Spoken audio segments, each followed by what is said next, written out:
Coming majority ఇస్తారు ఎవరికి క్షమాభిక్షలు లేకుండా. కాదు ఇప్పుడు ప్రజల పర్సెప్షన్ నుంచి వద్దాం ప్రసాద్ గారు. ప్రజలు ఢిల్లీ ఓటర్స్ పర్సెప్షన్ నుంచి వస్తే వాళ్ళు చాలా క్లియర్గా ఉన్నారు. పార్లమెంట్లో ఎవరికి ఇవ్వాలి లేకపోతే రాష్ట్రంలో ఎవరికి ఇవ్వాలనేది గత 2 దఫాలుగా మనం చూస్తుంటే. బట్ ఈసారి ఏంటి ఇప్పుడు 40 నుంచి 44 అని పీపుల్ ఇన్సైడ్ చెప్తూ ఉంటే మ్యాట్రిక్స్ 35 నుంచి 40, 39, 49 అంటే ఆప్కిని బీజేపీకి మధ్య దూరం చాలా ఎక్కువేం లేదు. దాదాపు ఒక 5 నుంచి 8 సీట్లు లేదా 5 నుంచి 10 సీట్ల మధ్యలో ఉంది. దాదాపు మ్యాజిక్ నెంబర్కి 1-2 సీట్లు అటు ఇటుగా ఉంది. సో దీన్ని ఎట్లా విశ్లేషించుకోవాలి? ఇక్కడ మ్యాజిక్ నెంబర్ ఇది కేవలం ఇప్పటికిప్పుడు ఇన్స్టంటేనియస్ గా వచ్చిన రిజల్ట్ 630.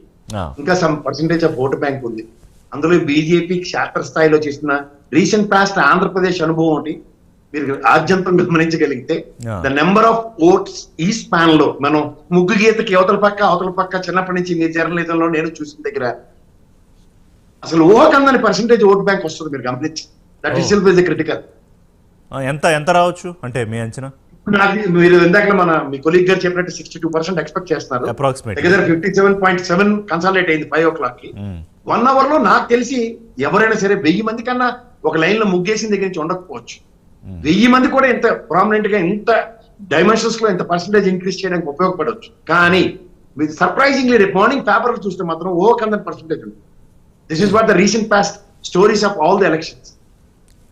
అంటే కాదు how it will happen? Ignorance of election commission. వాళ్ళు ఏది రివీల్ చేయరు సార్. ఫామ్ 20 రివీల్ చేయాల్సిన బాధ ఉండదు, ఏ బాధ ఉండదు. వాళ్ళకి నచ్చినట్టుగా వాళ్ళకి according to their whims and fancies they are conducting a different code of conduct as far as elections are concerned. ఈ సెక్మాసెన్సెస్ లో అనేవి ఇమాజినేషన్స్ కే పరిమితం అయ్యి దీంట్లో ఊహాజనితంగానే పరిమితం అవుతారు. మొన్న ఎగ్జిట్ పోల్స్ ఆంధ్రప్రదేశ్ చూస్తే ఎవరికి ఊహకు అందనగానే ఏదైనా చూసుకోండి మీరు రీసెంట్ పాస్ట్.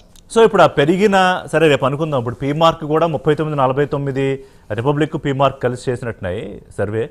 అంటే ఓవరాల్ గా బీజేపీ వైపు ఉందా మొగ్గు ఇప్పుడు ఎగ్జిట్ పోల్? మనం బీజేపీ రీసెంట్ లాస్ట్ 1 month నుంచి అయితే భయంకరంగా బీజేపీ వేవే కనబడుతుందని అంత మీడియా అంతా కూడా కూస్తుంది.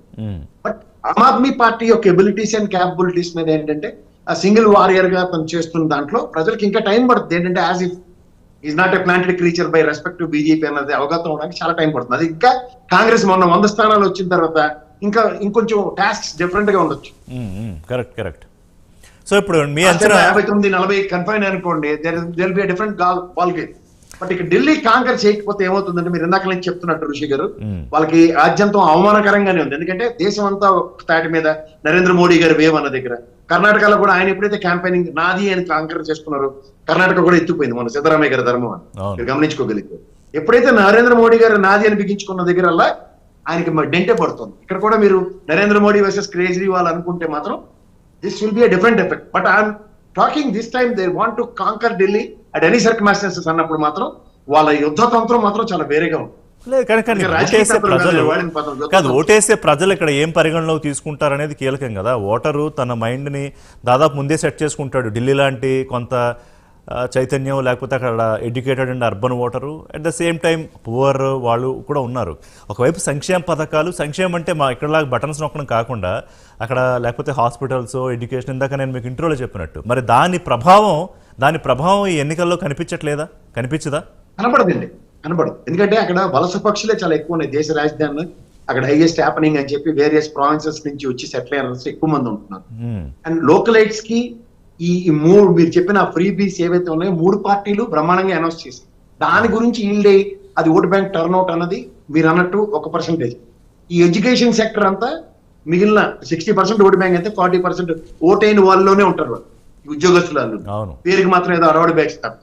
అంచేత ఎక్కువగా ప్రభావితం చూపించిన ఓటర్ల మీద బీజేపీ లాంటి పార్టీ ప్రభావం చూపించే విధానం వేరే. ఇప్పుడు మీరు అనుకున్నట్టు ఆ ఉత్తరాంచల్ నుంచో లేదా ఎక్కడి నుంచి ఆ చుట్టుపక్కల ప్రాంతాల నుంచి వచ్చే సెటిలర్స్ ఎవరైతే ఉన్నారో అక్కడి నుంచి వచ్చే డామినేషన్ చాలా ఎక్కువ. ఒకవేళ ఆ డామినేషన్ అది మనం ఓపెన్ గా మాట్లాడుకుంటే కాదు, అది ఒకవేళ హిందుత్వ యాంగిల్ అనుకుంటే that could be around 10 to 12%. అంతకన్నా ఎక్కువ ఉంటుందా ఢిల్లీ లాంటి ప్రాంతంలో? చాలా ఎక్కువ ఉంటుంది సార్. మీరు అనుకుంటున్నారు ఈ ఎలక్షన్ మీకు మళ్ళీ నేను చెప్తున్నాను కదా, ఈసారి బీజేపీ గెలిస్తే మాత్రం ఎలక్షన్ కమిషన్ మీద మాత్రం ప్రజలు ఆలోచించుకుని కొన్ని పర్యవసానాలని తీవ్రంగా అవగతం చేసుకుని ఓటర్ నాడి పట్టుకుని ఎవడో మాట్లాడుతున్నంత మాత్రం ఓకంది. ఎందుకంటే ఈ ఆమ్ ఆద్మీ పార్టీ నిజంగా ఆయన స్టెప్ డౌన్ అయ్యి ఇంకొక ముఖ్యమంత్రిని ప్రతిష్ఠించిన తర్వాత కూడా వచ్చిన ఎలక్షన్. ఎందుకంటే Correct. తప్పు ఒప్పుకున్నా ఒప్పుకోకపోయినా రెస్పాన్సిబుల్ సిటిజన్ గా ఆయన ప్రూవ్ చేసుకుంటున్నా సరే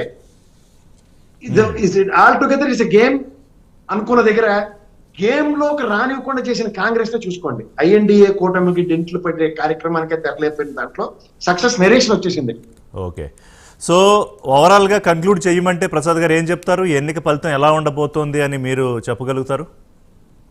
అంటే నేను అంటుంది ఇక్కడ అబ్సల్యూట్ మెజారిటీకిను లేకపోతే గవర్నమెంట్ ఫామ్ చేయడానికి బీజేపీ తాపత్రయపడుతుందంటే కొంచెం ఆశ్చర్యకరంగా ఉంది. ఎందుకంటే when they want to conquer అంటే మామూలుగా ఈ పటాపట్ ఉండదు, ఫుల్ ప్లెడ్జ్డే కొడతారు బీజేపీ మాత్రం. ఇవాళ the focus on particularly Delhi అయితే మాత్రం from the last few months particularly Delhi కదా, ఎందుకంటే ఢిల్లీ ఒకటే కాదు, ఢిల్లీ అంతు చెక్కట్లేదు కదా, వాళ్ళకి ఎర్రకోట మీద జెండా ఎగరేస్తున్న మోడీ గారు స్టేట్ వాళ్ళది కాకుండా పోతుంది. అందుకనే సార్ ఈసారి అన్ని వ్యూహాలు రచించారు. రైట్. They explored